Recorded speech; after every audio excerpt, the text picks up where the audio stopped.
자, 여러분 안녕하세요. 금일 한자 136번째 시간입니다. 오늘 함께 살펴볼 글자는 이 글자입니다.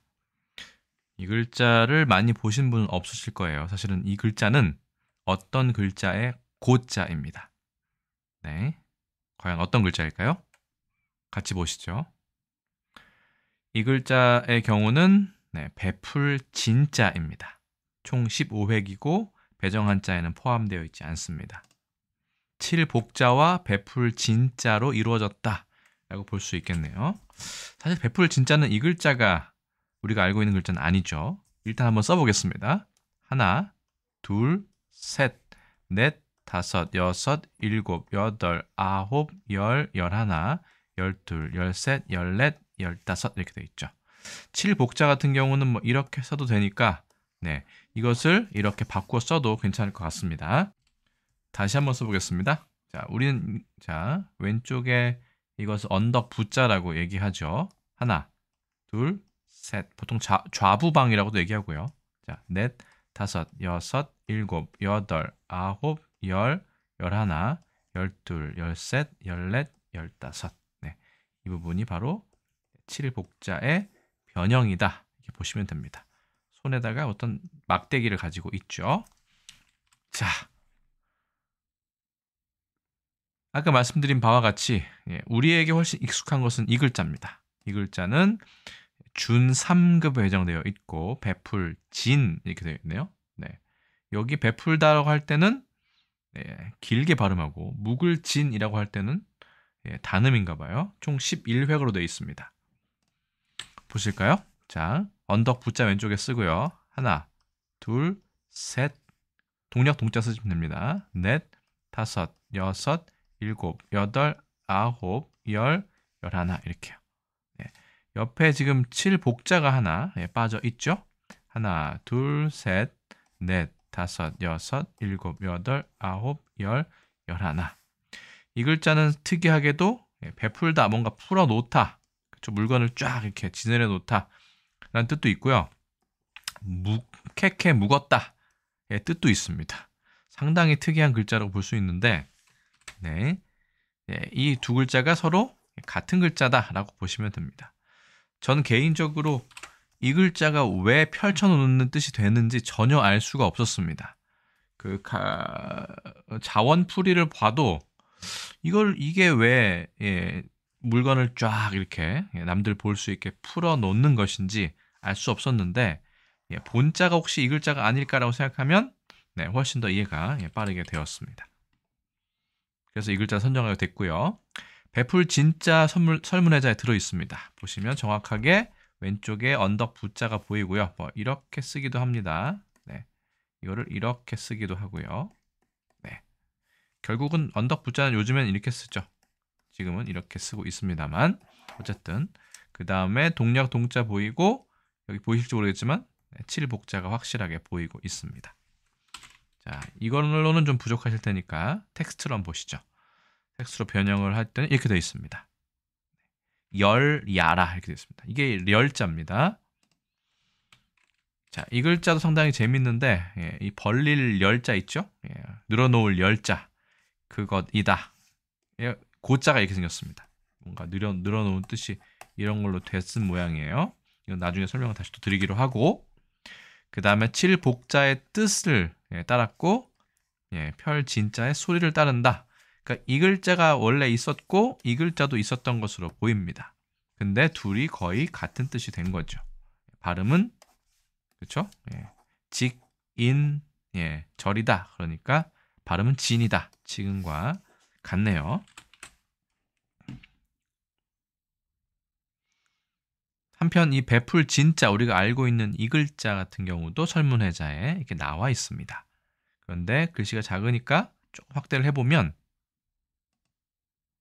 이렇게 되어 있습니다. 그렇죠? 여기에 진자가 있고 그 손에 해당하는 칠복자는 보이지 않습니다. 근데 상당히 설명이 길어요. 그래서 텍스트를 가져왔습니다. 텍스트가 상당히 긴데 그리고 그 안에 그 전고가 숨어 있습니다. 그렇기 때문에 제가 최대한 조사해서 가져와 보았습니다. 사실은 이런 설명은 지금 우리에게는 크게 도움이 되지 않습니다. 왜냐하면 이게 베푸고 펼치다의 뜻을 설명해야 되는데 그런 뜻에 대해서는 여기선 설명하지 않았기 때문이죠. 일단은 해석을 해보겠습니다. 완구다. 이게 지명일 수도 있고요. 뒤에 설명드리겠지만 완만한 언덕. 네, 양 귀퉁이가 서로 높지만 이 중간은 푹 꺼져 있는 이런 언덕을 뜻한다고도 되어 있습니다. 그 다음에 순임금 뒤에 규만을 제우로 삼아서 봉토를 내렸는데 그곳을 얘기한다. 벌써 좀 많이 비껴나간 느낌이 듭니다. 옛사람들에게는 이 글자가 그런 역사적인 어떤 배경을 가진 글자라고 해석할 수 있었겠지만 우리에게는 별로 크게 의미가 없는 글자라고 볼 수 있습니다. 그렇다고 뭐 아예 의미가 없느냐? 뭐 그건 아닙니다. 계속 보겠습니다. 언덕 부자와 나무목의 뜻을 따르고 나무의 뜻을 따랐다고 했네요. 그리고 가운데에 있는 펼신자, 납신자는 소리를 나타낸다. 그러고 보면 이 신자와 진자와 비슷하기 때문에 뭐 그럴 수도 있겠네요. 그리고 이런 글자도 있었는데 이 글자도 이 글자의 옛 글자다라고 되어 있습니다. 전 이 부분에 좀 주목을 하고 싶은데 일단 한번 보겠습니다. 허신의 설문회자를 보면 동력 동자를 유명한 거죠. 잘못된 이제 설명으로 나중에 갑골문이 발견된 이후에 판명이 됐지만 나무 목에 해가 걸린 것이다 이렇게 되어 있습니다. 그러니까 동쪽이다. 동쪽에서 나무가 근데 좀 말이 안 돼요. 나무에 해가 걸린 거는 서쪽도 될 수 있고 북쪽이나 남쪽 될 수 있는데 어쨌든 동쪽에서 해가 뜨기 때문에 그렇게 설명을 했습니다만 알고 보니 이 동력 동자는 동쪽이라는 뜻은 나중에 파생되었고 원래는 이 꾸러미를 어떻게 얘기하나 이렇게 꾸러미를 이렇게 묶어놓은 모양을 뜻한다고 하죠. 그래서 원래는 자루에 담긴 물건을 뜻한다. 근데 그게 입구가 양쪽으로 봉해져 있다. 짐이다. 물건이다. 뭐 이런 뜻으로 해석하는 것이 지금은 거의 굳어져 있죠. 그렇기 때문에 이 시기에 허신은 이것을 최대한 어떻게든 맞춰보려고 노력을 했을 겁니다. 근데 근거가 없는 것은 아니고 시경에 이런 부분이 나오기 때문에 이 부분을 설명을 한 것이죠. 그렇기 때문에 이게 지명을 나타낸다. 혹은 낮은 언덕을 나타낸다. 이 정도로 해석을 한 겁니다. 그렇기 때문에 그죠? 언덕 부자가 뜻을 따른다고 얘기를 했겠죠. 그리고 이것은 곧 이 중국의 5대 성씨에 해당하는 이 진씨. 우리 발음으로는 진씨지만 중국에서는 첸 혹은 우리는 첸이라고 얘기하죠. 첸. 왜냐하면 이렇게 발음하기 때문입니다. CHN, 첸. 이라고 하는 아주 큰 성씨. 우리나라에서는 큰 성씨는 아닙니다만 뭐 그렇다고 작은 성씨도 아닙니다. 그 성씨의 어떤 기원으로 보는 것이죠. 계속 보겠습니다. 기왕 설문회자 나와 있으니까요. 한어 대사전을 찾아보면 이 완구라는 이것을 지명으로 얘기합니다. 춘추 전국시대 때 진나라의 수도다. 이렇게 하면 왜 이 성씨 진이 여기서 유래했는지는 알 수 있습니다. 하지만 이게 베풀거나 캐캐 묵다의 뜻은 여기선 파악할 수 없죠. 진나라에서는 진현이라는 곳을 두었고 수나라의 때는 완구현이라고 이름을 바꿨다. 청나라 때는 회영현이라고 바꿨고 지금은 하남성 회양현을 말한다. 그렇군요. 이것이 지명을 나타낸다. 그리고 이 진나라 현의 동남쪽에는 완구라는 지명이 있었는데 2장 정도로 높고 하지만 오래전에 이미 다 평평해진 그런 언덕이 있었다고는 하는데 뿌크카오 이거는 믿을만한 것이 아니다. 고증할 수가 없다. 그러니까 진짜 이게 사실인지는 알 수 없지만 예전에는 완구라는 그런 어떤 그 언덕이 나지막한 언덕이 있었을 것으로 추측된다라고 이야기를 하고 있습니다. 그렇죠? 일설에는 사방이 높지만 중앙이 낮은 것을 완구라고 한다. 그리고 이 완구라는 명칭에 대해서 궁금하다면 시의 진풍이네요. 진나라 시대에 어떤 그 유행했던 노래 완구의 모전, 모 씨가 주석을 단 모전을 참고하시라라고 되어 있습니다. 너무 깊이 들어가면 또 이야기가 복잡해지기 때문에 그렇구나. 허신의 시기에는 이것을 보따리를 풀어내는 그런 쪽으로는 해석을 하지 못했구나 정도로 생각하면 되지 않을까 싶습니다. 사실 베풀진, 묵을진 같은 경우는 진시에도 해당하는 것이죠. 이것을 지명으로 본다면, 고유명사로 본다면 진시와도 밀접한 관련이 있을 것입니다. 그렇죠? 중국에는 이미 5,440만 명이네요. 네, 중국인의 약 4.5%를 차지하고 한국은 49위에 해당합니다. 중국은 5위 인구순으로 우린 49위. 중국에서는 아주 큰 성씨죠. 천이라고 하고 우리나라는 CHEN을 잘못 발음하는 바람에 첸이라고 얘기합니다. 자, 그리고 이제 서현이죠. 대서로 보통 얘기하는 서현, 서계형 중에 서현 등은 이야기하기를 이 진이라는 것은 복희씨가 있던 옛터이며 팔괘의 땅을 잃은 것을 그린 것이다 라고 되어 있습니다만 더더욱 여기는 우리가 알 필요는 없습니다. 근데 저는 주석에 나와 있기 때문에 설명을 드리는 것일 뿐 여러분들께서는 크게 이 부분에 대해서 신경을 쓰지 않아도 될 것 같습니다. 그리고 그것은 목덕이라는 것의 시작이라고 되어 있습니다. 팔괘, 이 대호 혹은 태호라고도 하고 복시씨라고 얘기하는 것 같은데, 자, 그래서 나무 목을 따른다고 얘기한 것이다 라고 되어 있습니다. 점점 이야기가 산으로 가는 걸 알 수 있습니다. 자, 그리고 드디어 나옵니다. 이 글자. 술의 차자로 되어 있지만 제가 보기에는 동력 동자의 다른 글자로 보시면 될 것 같아요. 그리고 제가 표제어로 사용한 이 글자 또한 펼칠 진의 옛 글자다라고 되어 있습니다. 드디어 이 글자가 나왔네요. 그래서 이렇게 역사적인 어떤 지역명으로 본다면 성씨 진자의 관련성 정도로 우린 참고할 수 있지만 베풀거나 묵었다의 뜻으로는 전혀 알 수가 없게 되었다. 이 정도로 설명할 수 있겠습니다. 그러면 베풀거나 묵거나 왜 이런 식으로 바뀌었느냐? 그 전에 갑골문이 발견되기 전에는 이 허신의 설문해자를 상당히 신뢰했었죠.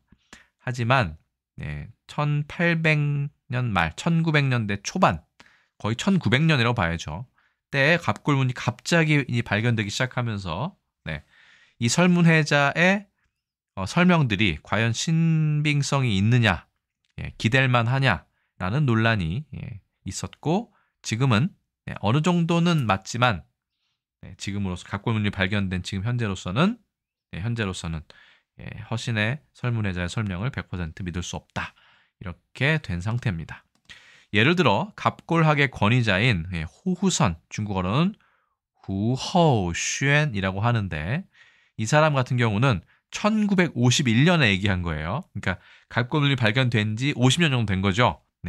갑골문 출토 이후 50년을 정리하는 과정에서 이 사람이 한 얘기가 호후선, 후허우쉔은 뭐라고 얘기했냐면 갑골문의 발견과 연구에 의하여 설문해자 가운데 적어도 10분의 2, 3 맥시멈으로 최대치 한 30% 정도는 정정되어야 한다. 믿을 수가 없다. 왜냐하면 금문이나 갑골문을 보지 않은 상태에서 이 소전체를 그 초자, 그러니까 맨 초기의 글자로 그 가정에서 문자를 설명했기 때문에 어쩔 수 없이 한 30% 정도는 오류가 있을 수밖에 없다라고 결론을 지은 겁니다. 이미 1951년에 학자들이 얘기한 거예요. 왜냐하면 허신의 이 책 속에는 설문해자입니다. 종교적 미신의 색채와 종교적 미신도 있어요. 철학적 주관에 의한 견해, 객관이 아니라 주관에 의한 견해들이 가득 들어있기 때문이다 라고 되어 있습니다. 예를 들어 허신이 숫자와 간지, 그렇죠? 글자를 해석한 것은 마치 완벽한 음향 오행설과도 같다. 그의 책은 결국 이 허신의 책이 혈문자가 너무나 위대한 저작이고 문자학에 큰 도움을 주었지만 갑골문 발견된 이후로는 뭐 대략적으로 그러니까 뭐 크게 잡아서 뭐 한 절반 정도만 참고를 할 수 있을 만한 혹은 그 당시의 철학을 알 수 있는 풍습이라는 걸 알 수 있는 아주 귀한 자료지만 문자학적으로는 조금 잘못된 부분이 꽤나 많이 있다 정도로 결론을 지을 수 있을 것 같습니다. 그래서 완벽한 음양 오행설과도 같다. 그의 책은 천인지제, 하늘과 사람의 관계를 궁구하고 고금의 변, 그러니까 옛날과 지금의 어떻게 변화를 했는지 그 과정에 통해서 일가의 언을 이룬 저술이라고 말할 수 있지만 과학적인 문자학의 저술이라고는 결코 절대로 말할 수 없다라고 하였다. 그렇기 때문에 허신의 설문해자가 매우 위대한 저작이지만 문자학에서는 그냥 단순 참고 정도로 해도 문제가 없다라고 얘기하는 것이죠. 이 펼칠 진짜 같은 경우도 마찬가지입니다. 갑골문이 발견되기 전에는 이 진짜를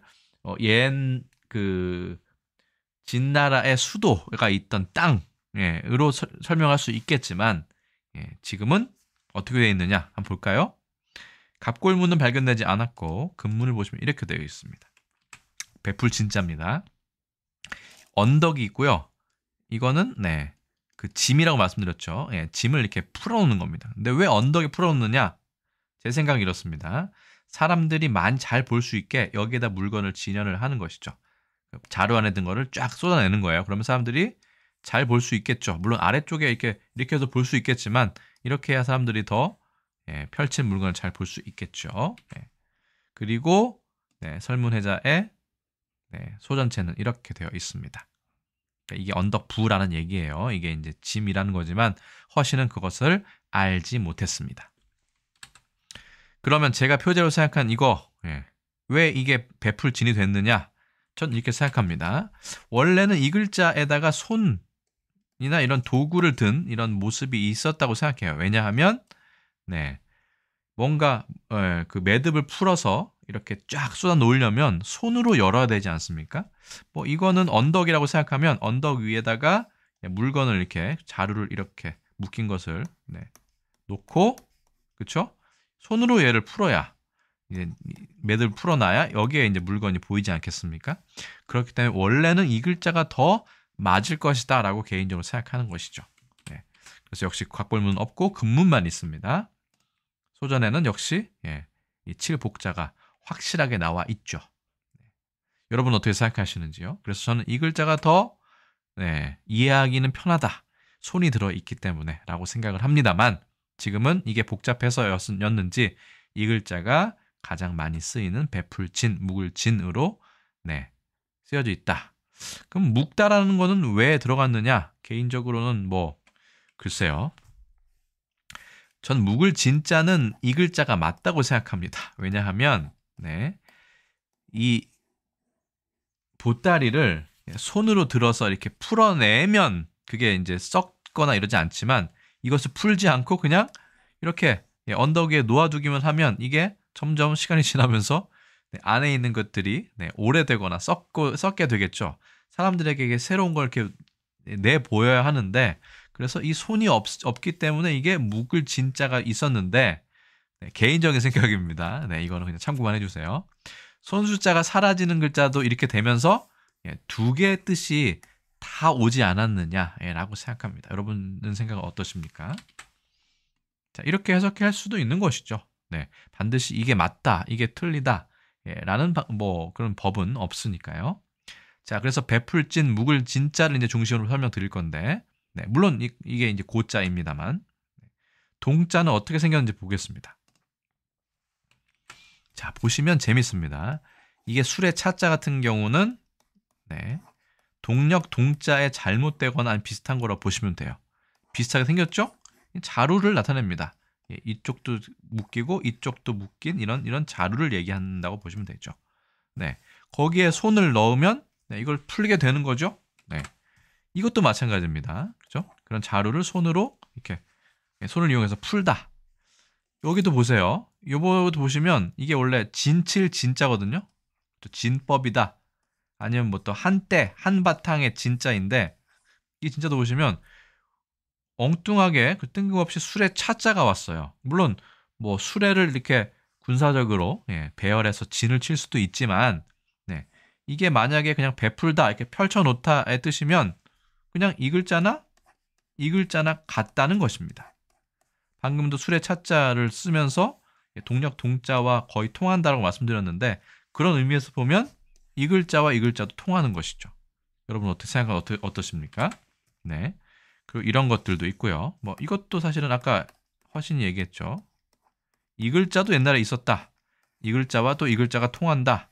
뭐 이 글자든 네, 수레 차자든 무엇이든 다 그렇죠? 동력 동자와 비슷하게 생기면서 네, 어떤 그런 자루를 나타낸다고 할 수 있겠죠. 충분히.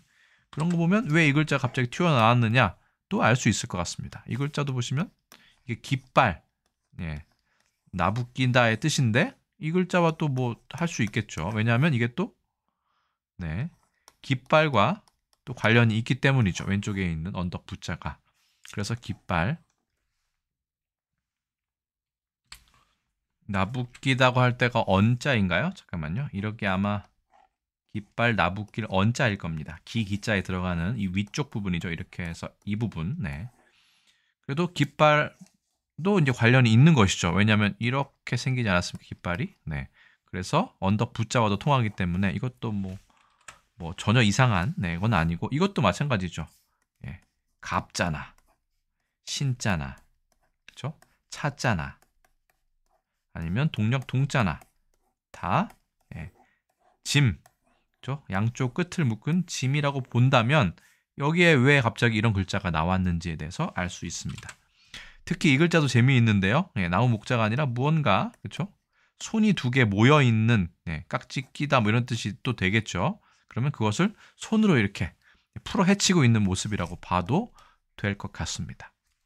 그렇게 해서 베풀 진자, 묵을 진자에 대해 설명했고 왜 묵었다의 뜻이 생겼는지에 대해서도 손이 없으니까 설명을 드린 겁니다. 이거는 묵을 진자가 없어요. 네, 없습니다. 이거는 손으로 뭔가 풀어 헤쳤기 때문에 묵을 진자가 없었는지 모르겠습니다만 어쨌든 그런 뜻으로도 해석이 가능하다. 실제로 묵을 진자도 많이 쓰이거든요. 베풀 진도 많이 쓰이지만 자, 그래서 베풀 진, 묵을 진을 보시면 우리나라에서는 확실히 구별을 합니다. 왜냐하면 진으로 읽을 때는 그러니까 베풀다의 뜻으로 읽을 때는 장음으로 읽고요. 묵었다, 쾌쾌 묵었다, 오래되었다 할 때는 단음으로 읽습니다. 특히 이제 그 단어 중에 앞머리에 있을 때 그런 거죠. 네, 이게 어쨌든 그런 거를 좀 염두에 두시고 보시면 이 글자가 좀 다르게 보이실 수도 있습니다. 자, 어쨌든 이 베풀진, 묵을 진자 같은 경우는 중국에서는 첸이라고 발음을 합니다. 다만 보세요. 이게 이제 그 진칠 진자거든요. 그럴 때는 쩐이라고 발음합니다. 그러니까 중국에서도 이 글자와 이 글자가 통하기 때문에 잠깐만요. 이거. 진칠 진자가 통하기 때문에 이렇게 발음을 따로 표기해 주는 경우가 있습니다만 대부분은 이렇게 읽으면 그냥 첸이라고 읽죠. 그래서 제가 괄호로 표시를 했습니다. 근데 이 부분이 우리나라의 진자와 비슷할 수도 있어요. 제가 보기에는. 도금이 서로 같지만 장단음이 다르죠. 아주 중요한 부분은 아닙니다만 그래도 궁금해하실 분이 있을 것 같아서요. 자, 그 다음에 타이완, 홍콩, 마카오에서는 우리랑 똑같이 쓰고 첸이라고 읽고 물론 진칠 진으로 읽을 때는 쩐이라고 읽습니다. 일본에서 볼까요? 친도 있고 진도 있습니다. 이게 상당히 재미있죠. 친이라고 읽을 때 있고 진이라고 읽을 때 있는데 우리의 베풀 진, 묵을 진자와도 관계가 있지 않을까 생각합니다. 장단음을. 그래서 훈을 보시면 쓰라네루 있는데 이것은 열거하다, 나열하다 뜻이고요. 노베루라는 거는 말하다, 그렇죠? 술술술 얘기하다, 그렇죠? 이런 얘기고요. 히네루라는 건 여러 가지가 있겠죠. 비틀다의 뜻도 있지만 여기서는 뭐 찌들다, 오래되다의 뜻이고요. 후루이 자체는 뭐 오래 고자, 옛 고자를 쓰지만 역시 오래되다의 뜻입니다. 그러니까 오래되다, 낡았다, 찌들어 있다의 뜻도 예, 이 묵을 진자의 아주 중요한 의미 중에 하나라는 얘기죠. 네. 그리고 예, 일본의 설명에 보시면 이 카도카와 서단에 보시면 원래는 하남성에 있던 나라의 이름이다. 그러니까 이게 진나라라는 거예요. 네. 그렇죠? 가리켰지만 예, 이것을 빌려서 네, 이것을 나열하다의 뜻으로 네, 사용하고 있다. 어떻게 하다 보니까 뭐 됐는데 왜 어떻게 하다 보니까는 없는 거예요. 네. 그걸 이제 알려면 이 동력 동자가 자루를 나타낸다. 물건을 나타낸다. 화물이나 어떤 짐을 나타낸다라는 걸만 알면 조금 더 편하게 되겠죠. 저 사실은 왜 여기 언덕 부자가 나왔는지 개인적으로는 아직도 100% 이해는 되지 않습니다. 근데 제가 어느 정도 추측하는 부분을 여러분께 설명드리는 것이니 여러분들 그냥 그렇구나 이렇게 생각할 수도 있겠구나 정도로 예, 생각해 주시면 어떨까요? 예, 한자에는 정답은 없는 것 같습니다. 자, 그러면 베풀진, 묵을 진자가 있는 네, 베풀진, 묵을 진이 있는 한자를 한번 살펴보도록 하겠습니다. 진술이죠. 이거는 진술이라고 해야 됩니다. 그 다음에 진부, 이거는 또 다른 의미죠. 그 다음에 이거는 또 저기 길게 발음해야 되죠. 진열. 네. 그 다음에 예, 개진. 그 다음에 진정서. 그 다음 신진대사. 이건 또 진은 또 짧게 발음을 해야 됩니다. 네. 하나하나씩 보시겠습니다. 오늘 좀 설명이 좀 길어지네요. 양해를 해주시고. 처음에 진술 보겠습니다. 일이나 상황에 대해서 자세하게 이야기함 또는 그런 이야기. 당연히 자기의 이야기를, 스토리를 펼쳐서 예, 그렇죠? 하나하나 내놓듯이 얘기하기 때문에 진술이 되는 거죠. 그렇죠? 예, 펼칠, 베풀 진이다라고 생각하시면 됩니다. 두 번째, 예, 이거는 진부. 진부 아니죠? 그렇죠? 묵을 진자니까 사상, 표현, 행동 따위가 낡아서 새롭지 못하다. 이거 썩을 부자죠? 네, 두부할 때, 부패할 때 부자인데 네, 이 글자도 상당히 재밌습니다. 진부. 그 다음 진열이네요. 이거는 펼쳐놓으니까 그러니까 진열 이렇게 되겠죠. 여러 사람에게 보이기 위해서 물건을 쭉 버려놓음. 네, 진열 이렇게 되겠죠. 네 번째는 네, 개진입니다. 원래는 진자가 네, 당연히 길게 해야 되죠. 예, 펼쳐야 되니까. 근데 예, 뒤쪽 음절로 가면서 얘는 예, 장음이 사라졌습니다. 주장이나 사실 따위를 밝히기 위하여 의견이나 내용을 드러내어 말하거나 글로 씀. 그래서 개진 이렇게 발음하시면 되고요. 전개, 진술, 피력 등으로 예, 유효어가 예, 조사되었습니다. 베풀 진자, 묵을 진자가 들어간 거 상당히 많죠. 꽤나. 예, 이거는 네, 진정서입니다. 실정이나 사정을 진술하기 위해서 진술이죠. 펼쳐서 이 그죠? 적은 글이다. 주로 문제 해결을 위하여 관공서나 공공기관 등에 낸다. 네. 유의어 소장 보기 전에 이걸 보겠습니다. 자, 이거는 펼치는 거죠. 이거는 네. 감정할 때 정자입니다. 정자. 뜻 정자인데 왜 이게 네. 실정이나 사정할 때 이 정자가 쓰이느냐? 뭐 여러 가지가 있겠지만 우리가 뭐 정황 뭐 이런 얘기도 많이 하죠. 그럴 때는 마음이라기보다는 네. 그 사람들만이 알고 있는 어떤 사정을 얘기합니다. 남들은 잘 모르는 예, 그런 일부 사람만 알고 있거나 본인만 알고 있는 그런 제가 이렇게 돼서 이렇게 됐거든요 라는 어떤 구체적인 정황, 사정을 얘기할 때는 이 뜻 정자를 씁니다. 상당히 재밌죠. 그래서 그런 개인적인 시시콜콜한 사정을 충분히 풀어서 낸 편지, 글을 진정서라고 얘기합니다. 유의어에 소장이 있어요. 발음이 소장이죠. 소송을 제기하기 위하여 제1심 법원에 제출한 서류라고 되어 있는데 진정서와 소장은 조금 다른 문제가 아닐까 저는 개인적으로 생각합니다만 어쨌든 네, 그 상황을 쭉 펼쳐서 낸 글이다. 그래서 진정서라고 하는데 이 한자에 대해서 모르고 쓰는 경우가 상당히 많죠. 뭔가 진정시키려고 내는 게 진정서가 아니라 진정서라는 거는 그런 상황을 쭉 나열하듯이 펼쳐서 하는 그런 글을 혹은 편지를 진정서라고 얘기를 합니다. 베풀 진자가 조금 더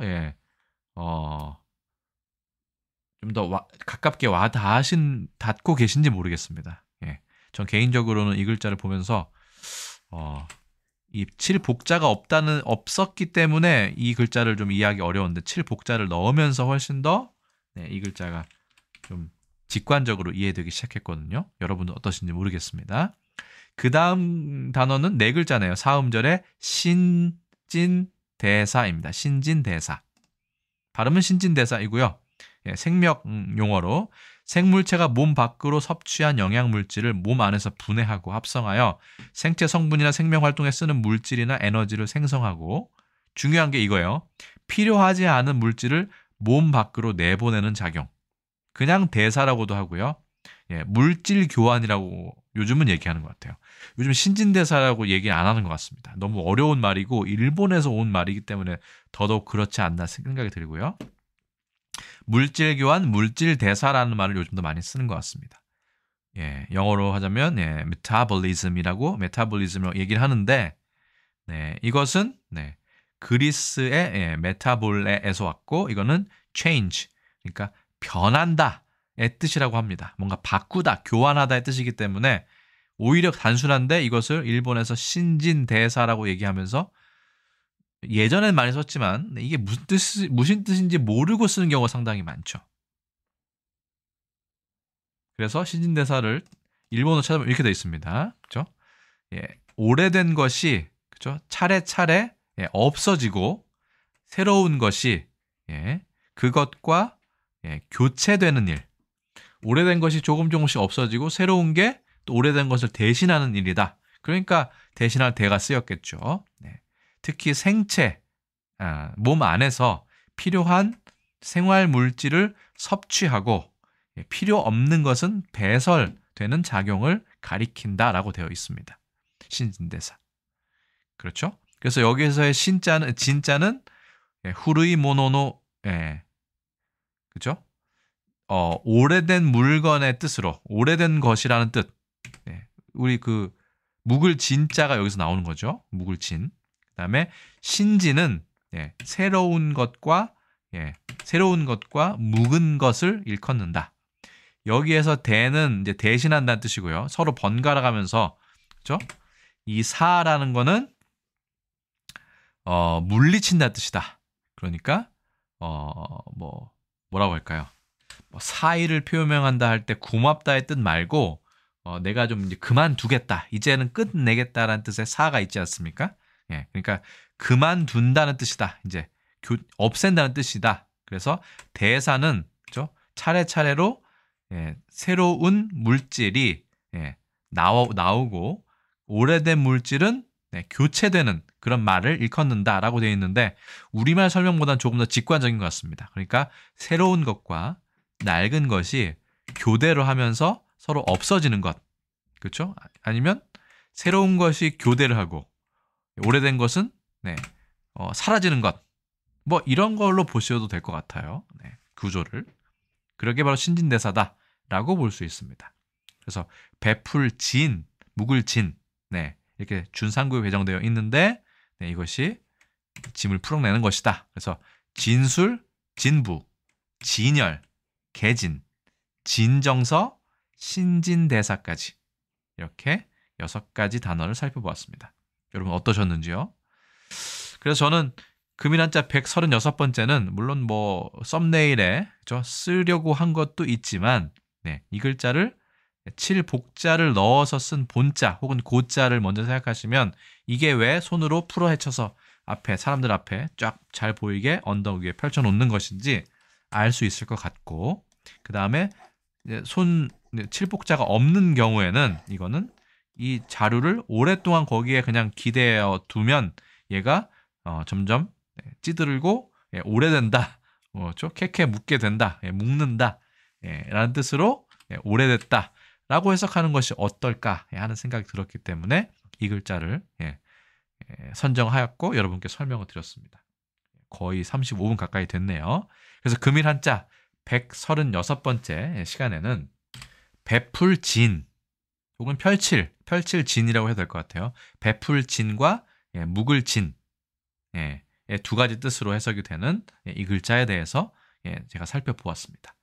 오늘 제가 준비한 설명은 여기까지고요. 저는 또 다음에 다른 컨텐츠에서 인사드리겠습니다. 여러분, 안녕히 계세요.